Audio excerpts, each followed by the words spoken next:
Good afternoon, traders. This is Christian from Tribeca Trade Group, and this is your end of day and end of week recap.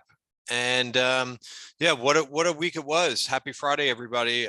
We do have off on Monday, so for Tribeca Trade Group members, you will get the normal 2 videos from me. You'll get the macro video and you'll get the watch list video. There'll be kind of some interesting things to go over. I'm going to share some of the things that I'm already, observing as we got to the end of the week. Today, by the way, and risk disclaimer is in front of you. Everything that we're going through is for information purposes only, not giving out any advice or recommendations. Please read the whole risk disclaimer here. Theme of the day, I kind of changed it, and things kind of flipped around there at the end of the day. Basically, from when I sent out the midday video, which I was kind of pretty down about just the overall price action, but we did see the indices and stocks come back at the end of the day. I'm not sure if that's just kind of short covering, because it's a 3-day weekend. You have to remember that nobody really, well, I don't want to say nobody, but in my opinion, a lot of funds, they just don't like to really have big positions over a 3-day weekend. So they kind of cut some things off. And same thing, people who have been shorting the market, which that there's some shorts that have been doing some pretty decent, who have been doing pretty well, I should say, in this market. They're probably covering too. So sometimes that's what we see when we have heavy price action to the downside. When we get to the weekend, it's a little bit of those shorts that are actually covering some of those positions. If they've had a pretty good week or a pretty good couple days, that's basically how it works.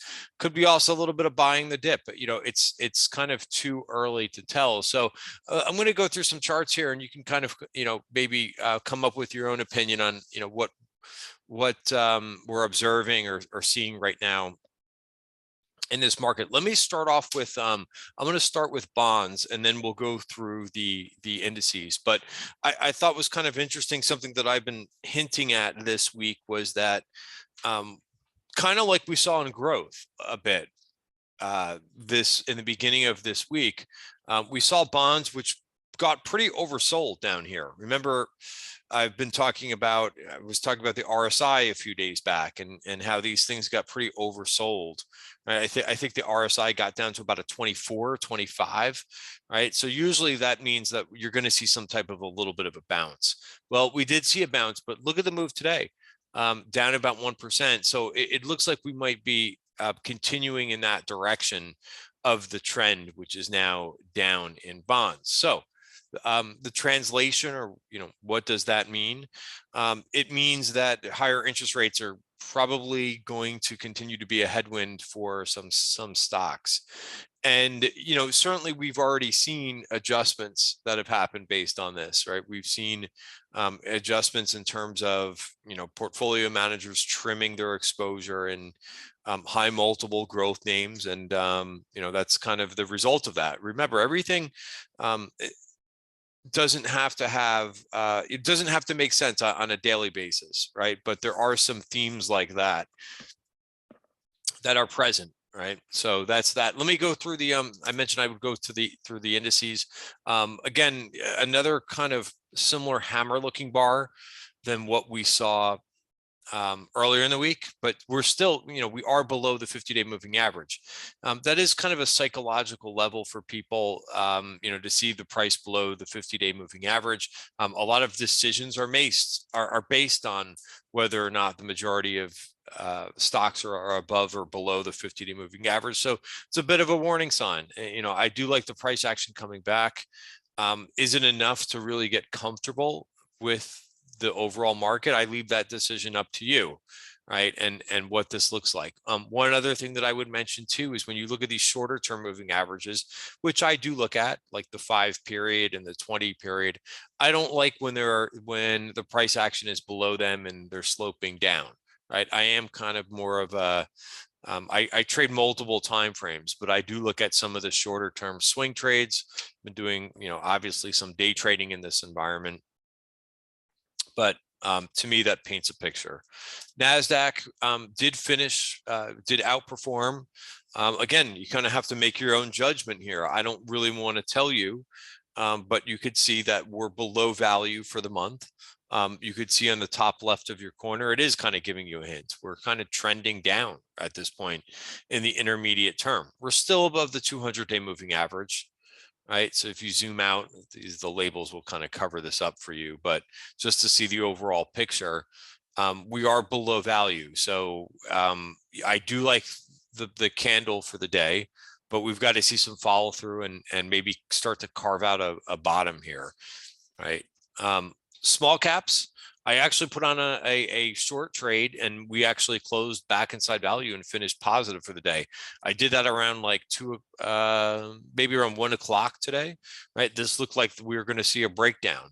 Really watch this 2138 level in Russell futures, right? So that's the bottom of value. Intraday, we broke it. And that's why it is important to kind of wait till the end of the day. Take a look at the weekly chart here. We're hanging on by a thread here. So I do have a small short trade on for next week, just in case this does break. Right, we're at 21. Where do we close? 2162. Right, so it's just barely above the bottom of value for the year. Again, I've mentioned this before, but notice how thin or how narrow this value area is for this year. That usually means a big move is coming. So being that we haven't officially broken it yet, it's still a possibility that there could be a kick save here. But again, notice where the price is on the directionally above or below the moving averages. To me, above the moving averages means strength. I want to own strength usually. Below, it means weakness. All right, so we're below a lot of these moving averages. They're also still a bit coiled. So I'm okay, even though it really didn't fully trigger, I'm okay having some hedge on, because I think that if this does break, it could possibly really move. All right, so let's talk about, let's move over to sectors for a minute, right? We'll go over a couple of the ones that I find are interesting. Let me start with one that was, I think, somewhat positive for the day.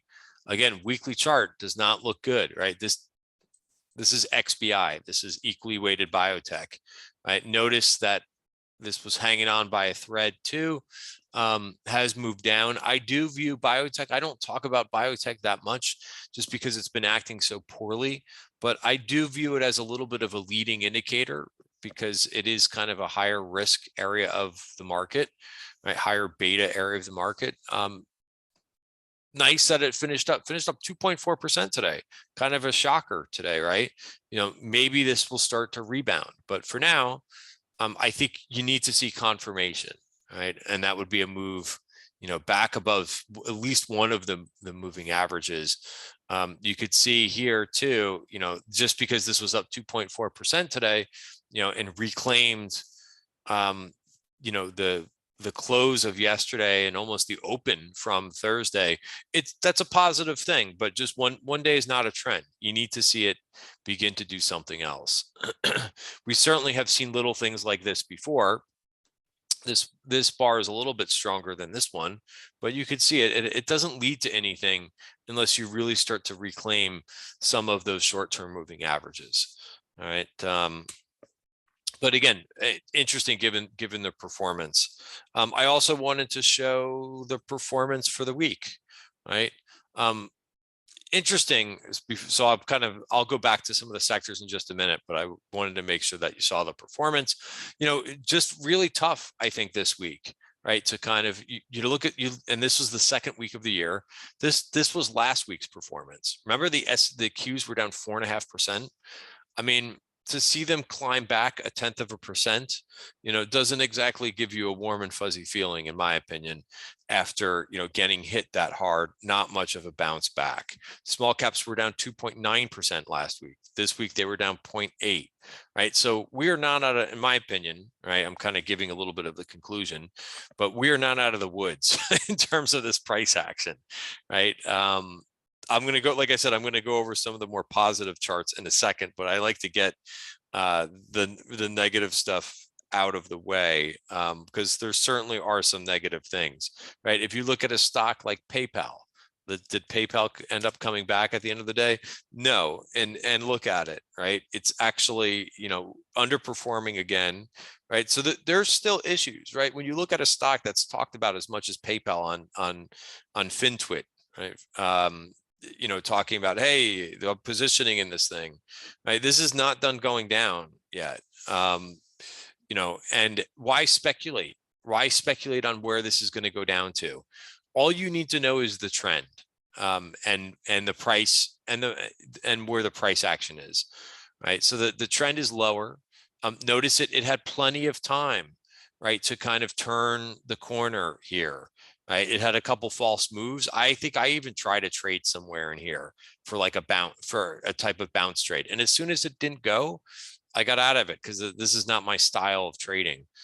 So I'm really quick with counter trend trades. I stick with things that are above the 200-day moving average and mostly above the 50 and the 20-day moving average as well. But this is what we call relative weakness, right? Relative weakness is not a good place to be in. Below all the short-term moving averages, I see too many people trying to guess. They think this is on sale. This is not on sale. Relative weak things are not on.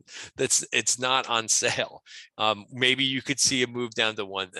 Who knows? 169, 156. Why even play with something that is showing you that much relative? It's not a good sign when things go lower like this, right? And breaking down. 169 could definitely be an area, for the next step down. So this is a short, right? Downtrends are short setups. And certainly, there's been a lot of Tribeca Trade Group members who have been doing pretty darn good in things like that. Carvana was a big winner. I did not trade this one, but huge winner in the room for a few traders. Just waterfall down in this thing, down 4% in a very short amount of time from 220 to 156. Right? Why guess where the bottom is in these things? For a long, right? I mean, these are great short opportunities, right? And there's probably reasons why they're going down like this. Okay, so I'm kind of interjecting a couple things in here, but still, I see too many people posting things like this, or a chart of like Roku, trying to guess when Roku is going to make a turn and go back up. That's not our job as traders and risk managers to make predictions, right? It's in my opinion, it's to note the trend, which is down, and the price action is exploring areas to the downside. There's no evidence yet that this thing is done going down. It's below all the short-term moving averages. All right. Okay, so let's I said I would mention a couple negative things, a couple of things kind of in the middle, right, that I'm interested in watching. Speaking of a name that's in something that's in a downtrend, we talked about emerging markets. We talked about how the last V back here, right, back in November, right, the VPOC was taken out here, and that was basically the kiss of death. Well, notice we got another one, and we backed off just like on schedule. What I would watch at this point, right, to see if this top of value can hold. That's 49.71, and then maybe something different will start to happen here. Note that this is above the 50-day moving average. So again, it's a little bit different than the charts that we just looked at. It's trying to turn the corner. Now, it may need to base before it does that, but I would say watch this 49.71, and then I would want to see that VPOC version point of control. I would like to see price back above there, and then ultimately back above the 200-day moving average. Also, when you look at the weekly chart, right, notice this 50.88 level. That would get me more positive about this group, right? And the Chinese internet group, right? We talked about how this did stay inside value for the week. 35.60 is my level. Again, I'm not really doing anything with this yet, other than I had like an overnight trade that worked really well on this, one of these candles. I think it was this candle. And I took my money and ran. Now it's the time to watch, right? Don't have a position on, don't need one. 37.40 is the level that I would want to see this thing retake, right? Then we can maybe start to build in a name that's in an area that's in a downgrade. Okay. By the way, BABA, right, went right up to the version point of control on the 1 hour and got rejected. right? So if you're following along on these multiple time frames and knowing where your resistance is, now it managed to skirt a little bit above that. But again, this was something I was looking for the week prior. I was trying to hold a trade into this, but I wasn't able to hold through it. I don't have a lot of tolerance for names that are in downtrends. But again, we'll continue to monitor, watch. Now at this point, you want to see price get back above the 135 level and see if it can kind of build from there. All right, so that's another group. Emerging markets, Chinese internet names. We'll continue to watch them. Next, I'll go right to the positive that I thought for the day. There's a couple areas that I would say positive. 2 areas that I thought were pretty positive. 3 if you want to throw in a really defensive one. But the semiconductors, UCTT, this was a name that somebody brought to my attention. One of the Tribeca Trade Group members said, hey, take a look at this name. All right, well, it's looking pretty good right now. Looks like an inverted head and shoulders going on here. Left shoulder head, right? And we did break above value. Very, very strong today, up 7.6%. Right. I'm going to stay here for a minute. But I like to, again, on Fridays, now you can look at the weekly bar, weekly candle. How nice is that candle today or for the week? Really nice, right? Taiwan Semi, right, was kind of the beast of this week. Again, not exactly giving you like a clean, easy day every day in this, kind of came down and revisited 135, went all the way up at one point to 144 and closed at 140. So again, when you see whippy candles like this, like it was last week too, best thing that I could say, right, for myself, because I can't tell you what to do, but have a smaller position in stocks that are really whippy. If your position is too large, oftentimes for me, I get shaken out. Applied Materials is another one. Take a look at that bar today. Huge bullish engulfing candle for the day. Right? Another very whippy stock. Right, very difficult to have a full size position in something like this. Right, boom, all the way to the downside. Candle bar made some improvement and then kind of got smacked down off of the open yesterday. Opened around 164, was higher than that, I think, pre-market, and goes all the way down to 156. You're kidding me, right? That's very difficult to deal with. So again, the only way is to kind of I shouldn't say the only way, but one of the better ways is to position in these things small. They're just too whippy right now. Another one in this group too, Clack. All right, so I told you I would get to some good. It's not all bad. It's not all bad out there. Clack not as strong as still up 5.6%, but I kind of like those other charts that I mentioned first. Also, Lam Research, monster day, 6.3%. Right. So completely different looking than some of the other tech areas of the market. This, I think, is just a better place, is showing relative strength for now. Okay, so I think pretty good. The other group too that kind of came back at the end of the day was the energy stocks again. Right, they look at what crude did towards the end of the session today.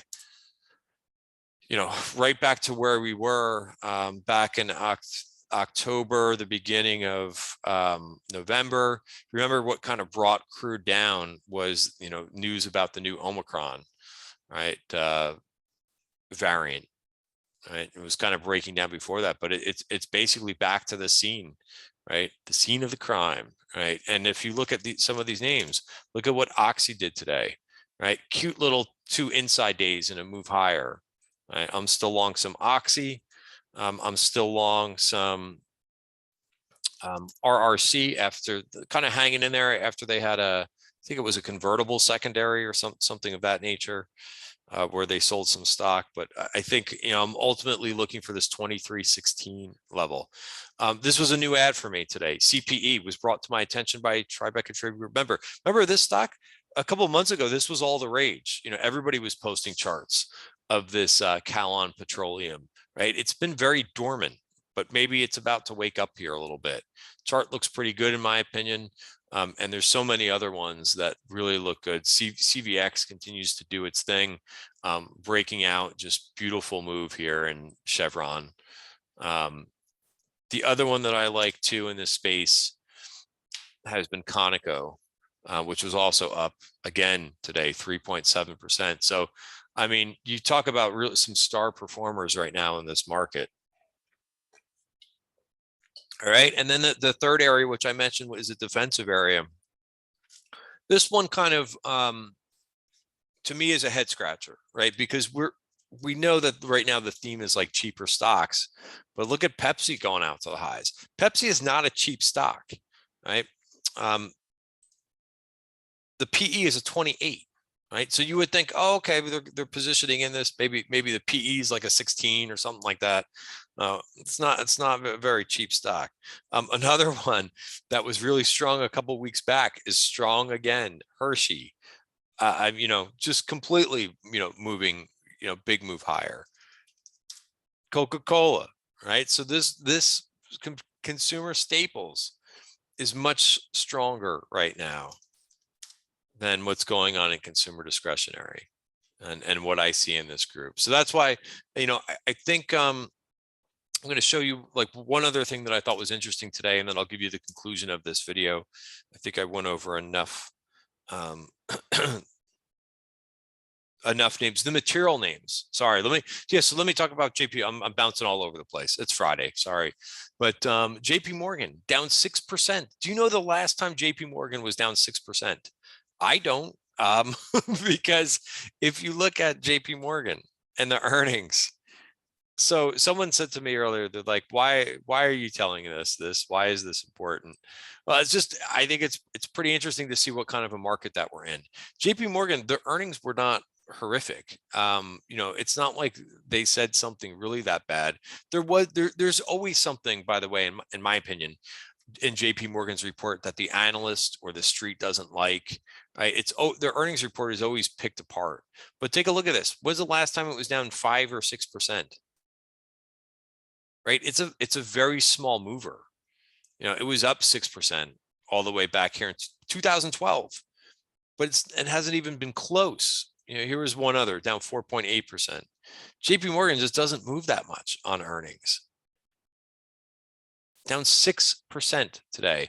I think it was Bespoke Investing, because I asked Twitter to let me know, because Bloomberg doesn't go back that far in their earnings history.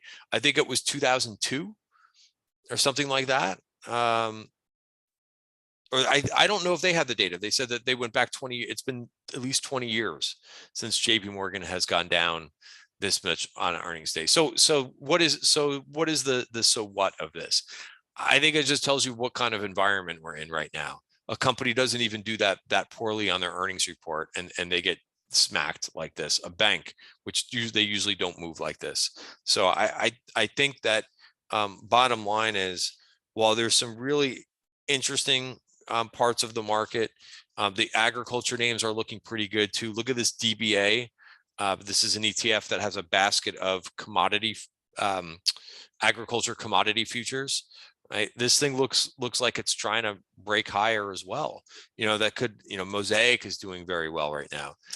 DuPont is looking pretty good right now. Right, I try to trade in here's Caterpillar too, which I still think is going to 237. Right, we got out of this little bull flag and gravitating up here to 237. I added Deere yesterday. It didn't really work too well. But I'm going to give this a little bit of trying to give it patience, as long as it can kind of hold this level in here. So the bottom line here is, there's some good things going on in the market. The semis, obviously the energy companies are doing very well. There's a couple other small groups and areas too, that, the consumer staples, which is not exactly risk on, but they look very good. But there's a lot of things that don't look very good, and it doesn't appear that we're out of the woods yet in many areas in the market. So the bottom line or the conclusion is, make sure that again, you kind of, again, not advice or recommendations, but what I'm doing is trying to be patient with this market, trying not to get run over on the days that really things look, very bad. Having a bad day is not that big of a deal. Having a bad week is something else. I'll tell you, I had a very bad week the first week of January. I did some stupid things, and that's something I need to kind of take away from and improve. It happens. This happens to me. I don't know, once a year, once every couple of years, where you do some mistake. You have some mistakes, right? You're human, right? So just keep that in mind with this trading. It is a very difficult environment right now. So try to keep your sanity, try to keep your confidence. In my opinion, if you keep your position sizes a little bit smaller, you might be able to kind of withstand some of these bumps like we're seeing, that back and forth action in the semiconductors. All right, guys, have a wonderful weekend. And members, you'll hear from me towards the end of the weekend. All right, thanks, guys.